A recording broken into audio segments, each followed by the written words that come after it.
Dobrodošli v tretji epizodi podcasta Balkan Express, ki je namenjen promociji medkulturnega dialoga v prostoru nekdanje Jugoslavije. Producent podcasta je Zavod Burja s podporo Javnega sklada Republike Slovenije za kulturne dejavnosti. Jaz sem Ivana Novak, kulturologinja, danes pa se pogovarjam z enim od najuspešnejših striparjev v Sloveniji.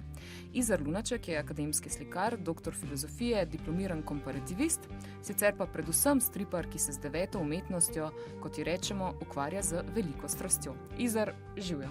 Čau, Ivana. Stripe si objavljal v najrazličnejših časopisih, na spletu si tudi avtor karikatur, ilustracij, redno sodeluješ tudi z našim društvom Burja, si pa tudi avtor številnih stripovskih albumov. Prejel si tudi kar nekaj nagrad, naprimer 3 zlate hruške za otroško in mladinsko literaturo, a jih je zdaj že kaj več?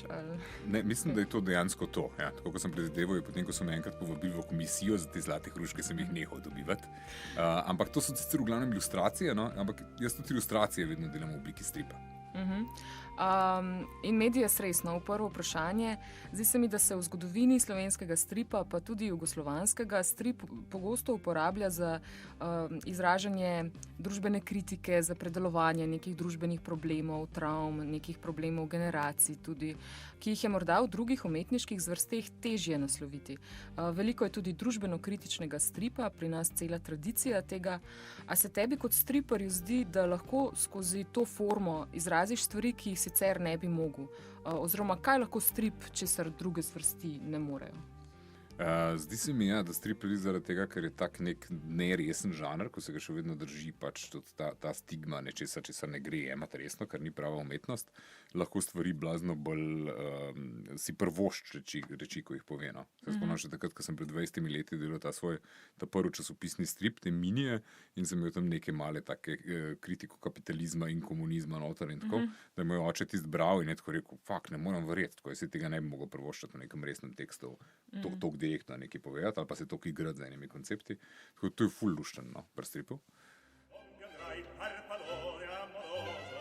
Veliko ene politične satire je v stripih, no? Ker lahko recimo narišeš politike, ko so, ne vem, bolj monstruozni, kot so v resnici, ali pa karikatura je konec koncev tudi ena baza stripa, ne? Ja, se tudi strip je lahko tudi realističen, ampak se mi zdi, da tako res ta echt strip, pa tudi zgodovinsko sem dejansko začel z nekimi smešnimi majhnimi slikicami, z nekimi grotesknimi zadevami. Smešne slikce, tako se reče tudi stripu, ne? To se mi zdi, da je ful, da so smešne slikce. Finta, da recimo v japonščini, manga pomeni neresne slikce. Manga prav to pomeni. In so pa kasneje izumili izraz gekiga, ko pomeni pa resne slikce, ko so hoteli povedati, da bojo resne teme delali. Ali pa kartun, recimo. Kartun, ko pri nas nimamo izraza, včasih se kar karikatura piše, ampak to ni isto. Ker karikatura je tam, kad ti narediš velik nos, pa veliko brado, pa se povečaš. Medtem, ker kartun je pa prav smešna slikca, po mojem izraz za to. Ne? Se to pol Scott McCloud v eni knjigi piše, zakaj je kartun najbolj fajn način za strip delati. No? Ker ti prepoveduješ neko zgodbo s slikcami, je najbolj, da so to majhne, stilizirane, hecne slikce, zaradi tega, ker najlažje pol čez njih laufaš. Če bi bilo to neke blazno dodelane, realistične slikce, ne bi delovali. In res je pač tudi zaradi tega, ker imamo opravka s temi majhnimi slikcami, je pol vsaka stvar nekako zgubi težo, kaj enotar vržeš, ampak na nek fin način. Se pravi, ti lahko, ne vem, vidiš nekaj v dnevni politiki in pol une politike spremeniš v te majhne stričke in jih vržeš noter na eno stran in so pač vse stvari, ko jih oni delajo, so pač rahlo hecne in banalne in jih lahko zelo fino razgalaš. Ampak po drugi strani lahko delaš pa tudi, lahko nekaj pa tudi prozdigneš s tem. Imaš pa zdaj, ne vem, primer knjige, tako kot so Neustrašne od Penelope Bagija, kjer so pa neke, ne vem, spregledane ženske zgodovine, spremenjene v smešne majhne slikce in se sprehajajo tam naokrog in ima neki glas, kar ga prej ni imel, ne da bi delovali blazno ogrožujoče. Kaj pa ta arabski strip, ali kako že? Tako sem omenil tega Rijada Satufa prej. Ja, mislim, tam je krasno. En prizor noter, Rijad Satuf je avtor tega stripa Arabec prihodnosti, no, ker je odrastel tam v Siriji na Bližnjem vzhodu, posod nakrog, njegov oče je bil Sirijec, mama pa Francozinja. In pa ima neke pač prizore, recimo, ko jim tista sirijska babica otrokom, ko jim kaj pade v oko, jim tako z jezikom ven od stran tisti iz očesa. In to tako, če bi čemarkoli to druge, če bi to probil na filmu pokazati, se niti ne bi videl. Če bi upisal to literaturo, bi bilo kar negravžno. Medtem, ko v stripu pa tako izpade zelo schematsko, zelo Ker finta je, da strip po eni strani je blazno, bi rekla, kakor da je telesen, ne? Se pravi, da poudarja te groteskne telesne značilnosti. Samo po drugi strani pa tudi blazno abstrakten. Ne? Se pravi, vse stvari reducira na par tistih črt. In ni, mislim, ko neka babica tam poliže uč, je to precej manj groteskno, pravzaprav, kot je bilo na filmu, ne? Ker je to zelo stiliziran, ker je praktično schematsko narisan. Ne?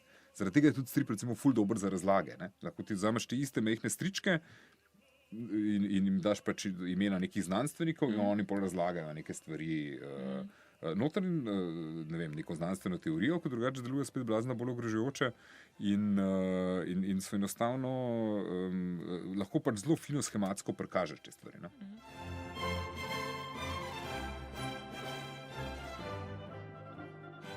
Podcast je načeloma namenjen refleksiji kulturne dediščine iz časa Jugoslavije v današnjem času, tudi v luči zavedanja, da si v tem prostoru delimo neko skupno kulturo. Kaj se ti zdi najbolj vredno izpostaviti zgodovine stripa v Jugoslaviji? Kaj bo tisto recimo zlato obdobje, pa kaj bo presežek jugoslovanskega stripa pri nas v nekdanji državi? Ja, finta je, da Jugoslavija je bila v resnici v času svojega obstaja ena močnejših stripovskih nacij v Evropi. Ne? Tako, Francija je bila tako vedno prva. Francija ima pač nenormalno stripovsko produkcijo. Zdaj recimo tam izide 20 stripov na dan. Ne? Ampak potem takoj za njo so bile pa Španija, Italija in Jugoslavija. Se pravi, kukor je država v Evropi, je bila pač med prvimi 4 je bila skozi Jugoslavija in stripi so pač ful izhajali pač v dnevnem časopisu niti ne toliko, ampak v specializiranih revijah ful, ne, v stripoteki, v teh posebnih žveščičih, ki so Italijane prevajali te Bonirjeve stvari, Tek, Zagor in tako naprej. Avtorjev naših je pravzaprav ful stripov delali. Tako da je bila močna stripovska nacija in eni so pol blazno obžalovali, predvsem znotraj Slovenije se je zelo veliko govorilo o tem, kakšen udarec je utrpel strip, ki je razpadla Jugoslavija. Temu obdobju rečejo prav stripocid, oziroma prebrala sem en intervju, oziroma tekst Pije Nikolič, ki je temu rekla stripocid. Se pravi, kar nenadoma je upadla naklada. To res, na lepem je pač to vse zginilo. Res je, da je sama Slovenija sama ni toliko zelo veliko stripov objavljala. Še vedno veliko več kot zdaj, no? Čeprav zdaj spet narašča.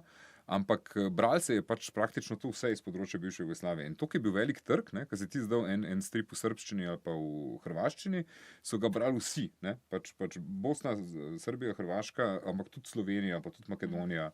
In to je ful šlo. No? Vem, da takrat se spomnim, ko sem govoril z Igorjem Kordejem, ki je recimo 20 let starejši od mene, on je ravno pač bil orang za laufo kariero, takrat, ko je razpadla Jugoslavija. On je od praktično avtorskega stripa lahko živel v Jugoslaviji. Ja, neverjetno. Na lepem ni mogel sploh in je moral začeti iskati službo v tujini. Tako da Jugoslavija je imela hudo to tradicijo.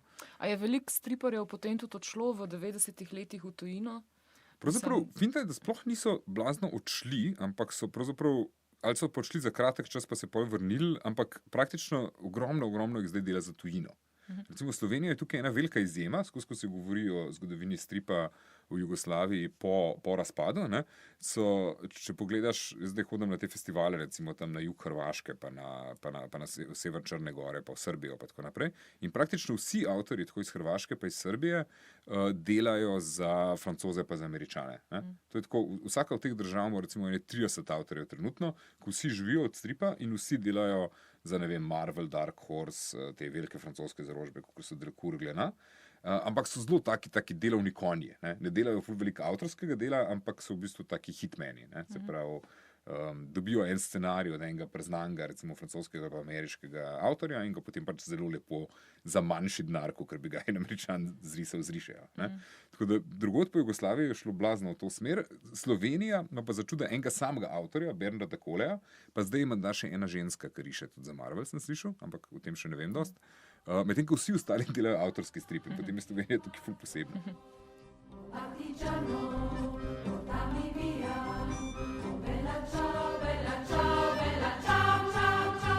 Greva še malo nazaj v zgodovino. Zelo lepa zgodba zadeva rojstvo stripa na Slovenskem, namreč uporništvo je nekako položeno v samo zibelko slovenskega stripa.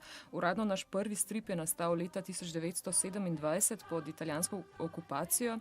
Koncipiral ga je pa Milko Bambič, član odporniškega gibanja Tiger.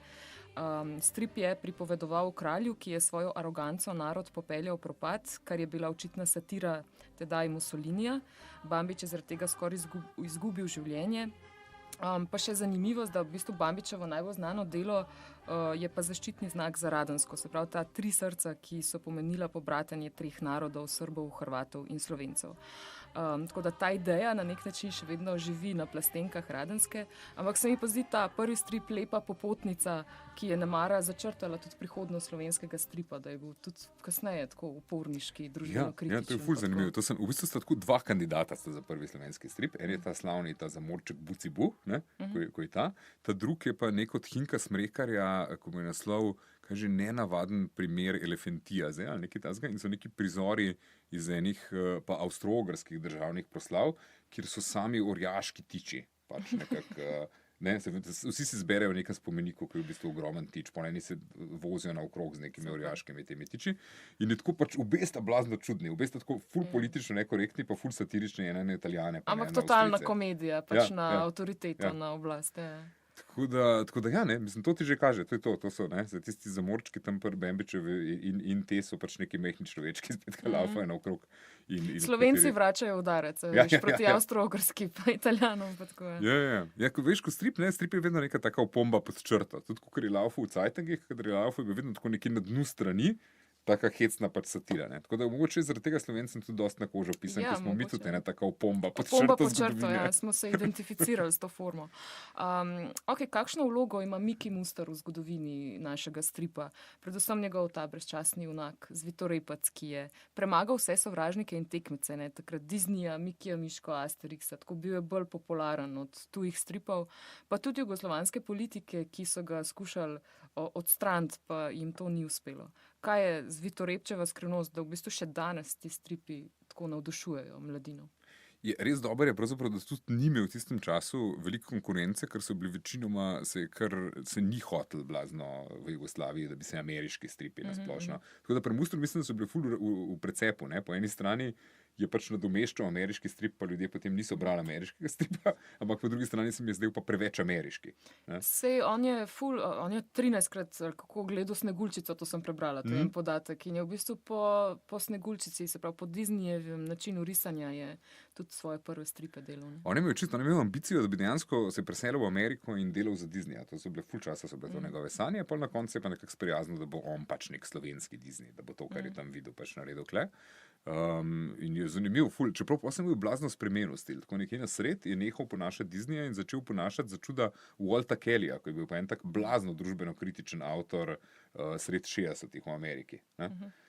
In je začel pa čisto njegovo delati, tako ful zanimivo. Takrat, ko pol dobi tisto tako bolj sočno risbo s ščopičem, pa tako pa ko rata mečkam bolj kompaktni te onaki.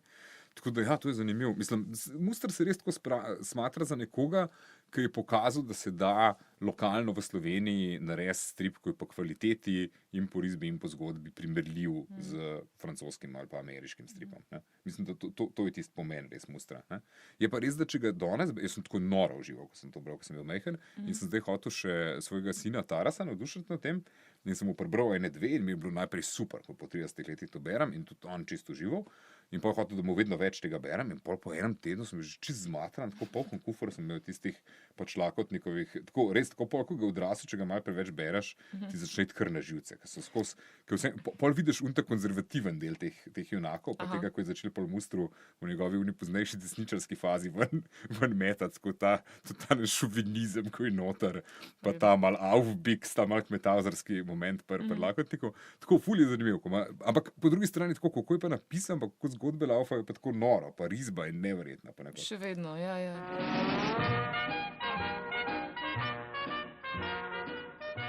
Kaj pa lahko poveva mogoče o Kosti Gatniku, album Magna Purga pa 70-ih letih? Kaj se je takrat dogajalo na naši sceni? Prebrala sem recimo, da s tem stripom so Slovenci prevzeli primat na izredno močni jugoslovanski stripovski sceni. Mislim, se veš, kako so bili Slovenci vedno mal ta moment, mislim, dolg časa v Jugoslaviji, da so bili ena taka zadeva, ki je tako molela mal ven v Evropo, pa proti vzhodu, in pa smo kdaj kakšne te zadeve prenašali noter. Se tudi s punkom smo bili nekako prvi. Enostavno zato, ko smo najbolj ven moleli, pa zelo veliko so potovali, pa tudi Slovenci naokrog že takrat, in pa so prenašali te stvari. Vedno smo imeli neke te ljudi, ko so se vračali iz Pariza pa iz Londona, pa prenašali te plate, pa razlagali ljudem, kako se dela stvari v Evropi. In tako je bilo nekako pač tudi s to Magna Purgo, to je pač Kostja umetnik, je bil med temi striparji, je pač več vedel o tem, kaj se dogaja na svetovni sceni, je že bral Kramba takrat, ker ga mogoče še niso brali. Kramb je ta tak oče ameriške underground scene in je pol začel delati on tukaj underground stripe, ko so bili pač blazno bolj progresivni kot stripi, ko so se takrat delali v drugih delih Jugoslavije. Ne. Je pa pač škoda, da tega ni tako zelo veliko. Magna Purga ima vsega skupaj koliko 50-60 strani in to je pač vse, kar imamo. Je pa vse genialno, je pa tako cela Magna Purga je super. In se spomnim, ko so naredili ponatis Magna Purge, nad katerim so bili vsi tisti, ko so jo takrat originalno kupili, so bili kar užaljeni. Češ da, takrat je pisal, danes nikoli več, zakaj zdaj ponatis? In bolj se spomnim, da je Max Modic takrat v 90-ih, ko sem bil v srednji šoli, pa sem šel na to razstavo v Ikurni, ko je Kosta to ponovno izdal, je tako rekel, saj že v redu ponatis, ampak zakaj Kosta nariše kakšnih novih stripov? Ampak je super, ja. Takrat je res je tako zaveljeno. Se je potem začelo pa ful dogajati. Recimo pa v 70-ih si imel pa ti Polhan avtorju, recimo na Hrvaškem sta pol začela Mirko Ilić, pa ravno ta Igor Kordaj, to New Wave sceno, ko je nekako izhajala ravno pol iz undergrounda naprej, pa sta ona dva imela pa to zelo močno, ko po Sloveniji ni bilo tako močno. Ta novovalovska, take stvari, ki jih je Mebius recimo delal v Franciji, pa ta revija Heavy Metal, pa tako. Potem lahko prideva že do tretje generacije slovenskih striparjev, do nekako novega slovenskega stripa. Avtorji, kateri so dejavni še danes, to pride bolj na koncu 80-ih let, ne, vodijo Ivo Štandekar, pripadajo Zoran Smiljanić, Tomaž Lavrič, Dušan Kastelic in spet jedro te ustvarjalnosti je spet v kritiki slovenske oziroma jugoslovanske tranzicijske družbe. Recimo Kastelic ima stripe Partizani, Domobranci, Butalci. Posod je nek dialog s to slovensko stvarnostjo, ne. Ampak kar pa mene seveda najbolj navdušuje, je pa Lavričeva Diareja, ki sega v leto 88, ne. In seveda traja še danes, iskriv, duhovit, oster komentar anomalij slovenskega političnega prostora, praktično vsak teden. Lavrič je pa izdal tudi Rdeči alarm, bosanske basni, ki ga je Iztok Sitar v tej zgodovini slovenskega stripa razglasil za najboljši strip o vojni v Bosni. Reklo bi, da prav na področju stripa nekako Slovenci še vedno ohranjajo nek stik, dialog z postjugoslovanskim prostorom. Ne. Ja, čeprav je bilo zanimivo, da recimo za te stripe, tako kot je bil recimo Lavričev Rdeči alarm pa bosanske basni, so bili najprej res tako samo v Sloveniji znani, ko so se pa enkrat izvozili ven, so se pa izvozili tako v Francijo, Španijo, Nemčijo in zelo dolgo časa recimo iz bivših jugoslovanskih republik praktično niso vedeli, da ta strip obstaja. En tip v Zagrebu, Darko Macan, je pač nekaj pisal o tem v svoji stripovski reviji, ampak ni se pa sploh to distribuiralo recimo po bivši Jugoslaviji. In šele zdaj v zadnjih letih so recimo Hrvati, v zadnjih 10 letih recimo so Hrvati pol izdali svoj prevod oziroma verzijo o bosanskih basni Rdečega alarma in se zavedali, da je... So rekli, da prej tako se mi zdelo, da se v Sloveniji sploh nič stripovskega ne dogaja. Ne? Je pa zanimiva ta cela generacija, ko sem bil Štandekarja, ko je bil spet eden od teh ljudi, ko je veliko hodil po Evropi in potem nazaj prišel in rekel, veste, kaj vse že tam počnejo, nate fantje, berite to, pa naredite še kaj tazga za Slovenijo, nekaj družbeno-kritičnega, nekaj udaranga in tako. In je imel pač res tudi srečo, da so se takrat pojavili, tako Smiljanić pa Lavrič, pa to so jih takrat tja prihajali. In Lavrič je res pač tako noro razvil ta svoj talent. On je bil itak že, sem videl neke njegove stvari, ko je delal na akademiji, je bil že neverjeten, no? Ampak se je pol res krasno usmeril ta strip in je praktično tako en tak nepresežen avtor. Ki tudi obvlada najrazličnejše, ne vem, sloge, pa žanre. Je pa zanimivo, da recimo to se zelo obnese v Sloveniji, da si tak kameleon, ne? Se mi je pa Lavrič pol jih pretežoval, da ko se je enkrat hotel pa prebiti v tujino, je bilo pa to tam, ni bilo jasno, pa, kako delaš ti v toliko različnih stilih. Kdo te bo pa prepoznal, kako naj te pa tržimo? Kje je tvoj avtorski pečat? Ja.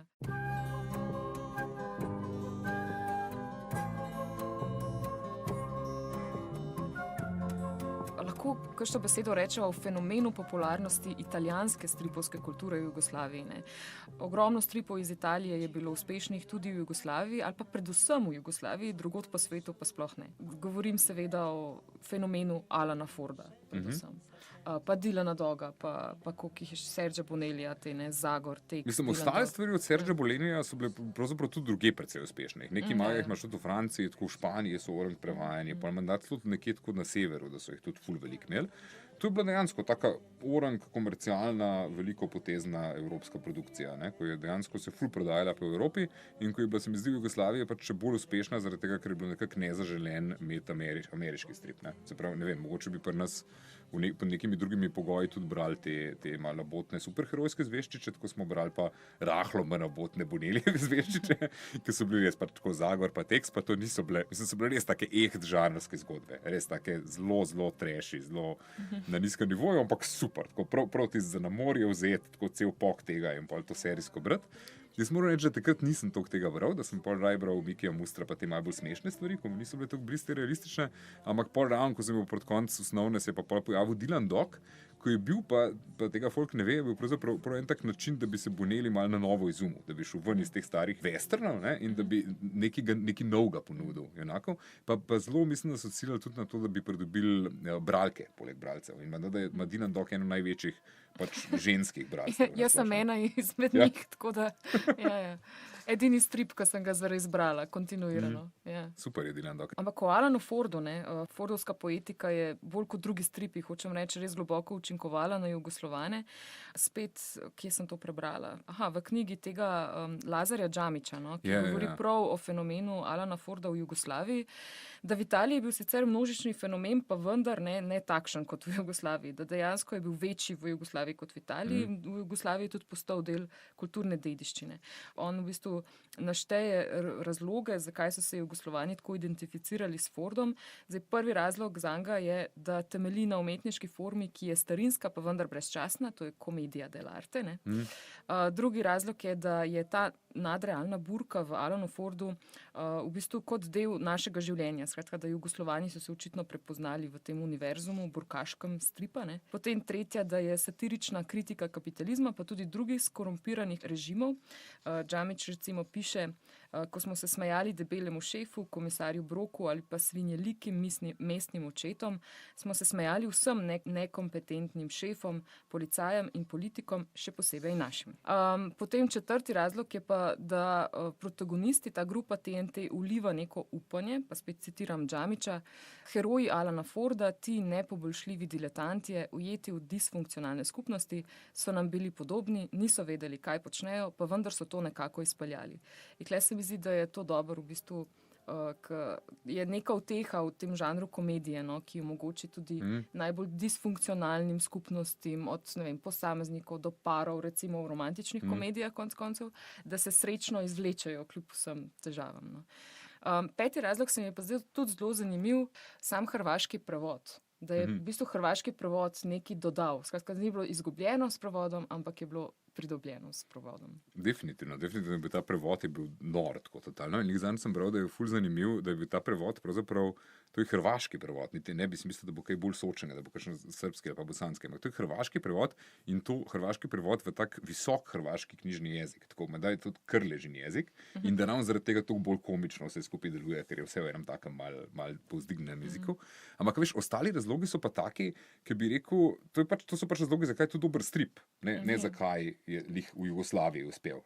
Ker meni je pač tako fascinantno, da je v Jugoslaviji uspel en strip, ki je bil v osnovi kritika kapitalizma. Sem bil kritika kapitalizma znotraj Italije, ki je bila kapitalistična, ampak je imela pa tudi ful tega s komunizmom, pa z vsem tem prepredenga in je bil zelo tako univerzalno je bil tam narejen. Večje vprašanje je, kar me ljudje skozi sprašujejo, kako je to možno, da Alan Ford ni uspel v Ameriki, ko vendar govori o Ameriki. In jaz pa ponovno rečem tem ljudem, finta je pač, kjer ekološke niše so kje zapolnjene. V Jugoslaviji je ta niša take močne satire totalno zevala in smo to rabili. Medtem ko v Ameriki so imeli tam v istem času celo tradicijo National Lampoona, Mad Magazina in tako naprej. Enostavno niso rabili tega. Medtem ko Jugoslavija pa prav žeja po temu tipu satire, po takem blaznem zafrkavanju. In noro je, da ena stvar, ki je bila narejena za kritiko kapitalizma, da je totalno ustrezala kritiki komunizma. Se pravi, tisti pujsasti debeluhi so dejansko zgledali isto, kaj eni ti partijski aparatčiki, čeprav so v osnovi parodirali neke debele kapitaliste. To je fascinantno. Ampak to je spet izkaz tega, da je Alan Ford dober strip, da je to univerzalno narejen, da lahko oboje sesuva. Velika tema stripov v državah nekdanje Jugoslavije je seveda tudi vojna.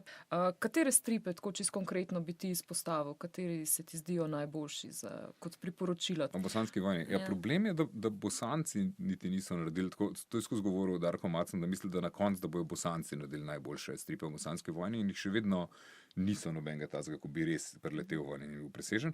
Meni je bil tudi dolg čas daleč najbolj všeč Lavričev, ker se mi je zdelo, da je imel lih prav distance. Ne? Ker imel si ti neke stripe v bosanski vojni narejene z perspektive zahodnjakov, ko so bili vedno malo patetični in nikoli niso čisto dobro razumeli, kaj se dogaja. In vedno so bili ti Jugoslovani neki taki umazani reveži, ko jim je treba pomagati. Nisi mogel tega v redu narediti. Sem zel Lavrič, ki je pa hkrati imel malo distance, po drugi strani pa zelo intimno štekal Jugoslovane. Pač z njimi je bil v vojski, z njimi je živel v isti državi. Skratka, nekako je res razumel. Imel je prijatelje Bosance in tako naprej in je ful lažje to naredil. No? Meni se zdi ta super. Dejansko bi pa edino, kar se mi pa zdi še primerljivo in kar je res fajn, se mi zdi pa, da so stripi od Joea Sackota, od tega Američana. Ki so tudi prevedeni pri nas. Ki so tudi prevedeni, ja, ta Varno območje Goražde pa Posrednik. In pri njemu je pa krasno, ker res vidiš, da sicer piše o bosanski vojni, ampak piše res kot novinar. On gre tja in tam živi, recimo v tem varovanem območju Goražde je pač živel s folkom, spal z njimi v istih pogojih, se ful pogovarjal, sicer se moral pogovarjati v angleščini, ampak je zato še toliko bolj zanimivo, ko pridejo ene te jezikovne disonance. To se mi zdi edina stvar, ko je meni primerljiva. Se temu reče strip novinarstvo? Ja, ampak mislim, ampak to je tako žanr, ko je za Sackota iznajden. Tako, praktično nimaš drugih strip novinarjev. Zdaj je ta italijanski avtor, ko ga zdaj ful berejo, ta Zero Calcare, ima še tudi par primerov tega strip novinarstva. Pa recimo, da bi za ene zadeve od Gija Delila rekli, da je mogoče strip poročevalstvo, ko je tudi en tak velik avtor, ampak ni tega veliko. No? Tako da vsako je res tako unikaten. In on v glavnem piše v Bosni pa v Palestini. Ne? Hkrati pa priznava, da vse to dela iz neke naslade nad vojno. Ne? On tako odkrito priznava, da je pač war junkie. En cel svoj strip ima, ko mu je naslov prav war junkie, da je že kot bil mejhen, je skozi gledal poročila iz vojnih območij. Ne? Tako da je fino, da se ne dela finger, ne? Dela se, da je ja prišel pomagati, ampak pač zato, ker je obseden z vojno. Ne? A bi za konec povedala še kaj o formi slovenske stripovske scene danes, ki jo aktivno soustvarjaš, tudi ti, pa konec koncev si tudi prizadevaš, da bi bil strip bolj pripoznana forma. Mogoče ne kot resna literatura, ampak pripoznan prav kot konec koncev tudi neresna literatura. Ja, vidiš, paziti moramo, da ne rata resna literatura. Ja, tako je, ok. Ne, se to je super, no. To se mi zdi res dobro. Ja, mislim, ful se je spremenil. Veš, koliko se je v 20 letih je to šlo ful nagor. Ko sem jaz izdal, zdaj sem ravno proslavljal kao 20-letnico svojega prvega albuma in vem, da takrat je bilo nemogoče najti založnika, ko bi ti izdal strip album v Sloveniji. Ne vem, če ni bil moj tako prvi, ko je bil sploh izdan pri kakšnem založniku, pa še to mi ga je en tip založil, ki je imel neko mejhno trapasto firmo, pa je bil bolj nekdo, ko namest mene ni plačal tiskarju. Ni bil zares založnik. Medtem, ko tako noben takrat niti Stripburgerje izdajo samo revijo. In to je bilo to. Mladinska knjiga ni hotela ničesar izdajati in nobene druge stripovske založbe ni bilo. Zdaj imaš pa ti Grafit, ko vse te klasike, Asterix in tako naprej tiska, pa imaš zdaj Vige Vage knjige na novo na sceni, ko so ene redke, ko res neke te avtorske in otroške in neke sveže otroške stripe, ne samo Asterixa dajo ven. Stripburger še vedno naprej fura s tem, da ima zdaj pač tudi ful izdaj slovenskih avtorjev. Mislim, da je Stripburger lih kar dal tako 4 slovenske albume ven. Tako noro, mislim. V dobri formi. Zelo dober je. Je pa res, da je to odraz tudi rasti na svetovni sceni. Finta je, da strip nasplošno v zadnjih 20 letih ful narašča produkcija in ful narašča branje in nalepno se stripi pojavljajo na listah bestsellerjev in tako naprej. Delno tudi po zaslugi tega, da manj beremo knjige in je pol malo zapolnil to nišo. Ampak v Sloveniji se pač to zdaj odraža in ampak se mi zdi zelo fino. No? Seveda nekaj tudi pomaga to, da se pač mi vsi udejstvujemo, pa poskušamo delati zadeve, pa imamo ta festival Tinta, pa da to vsak let raste. Meni se zdi super. Hvala res, Izar, za to, da si prišel sem, pa za ta pogovor. Evo. Super. Hvala tebi, Mana. To je bil podcast Balkan Express, ki smo ga posneli v studiu Socialne akademije v Ljubljani. Berite stripe, obiščite striparnico Stripolis na Poljanski 11 v Ljubljani in pozdrav vsem!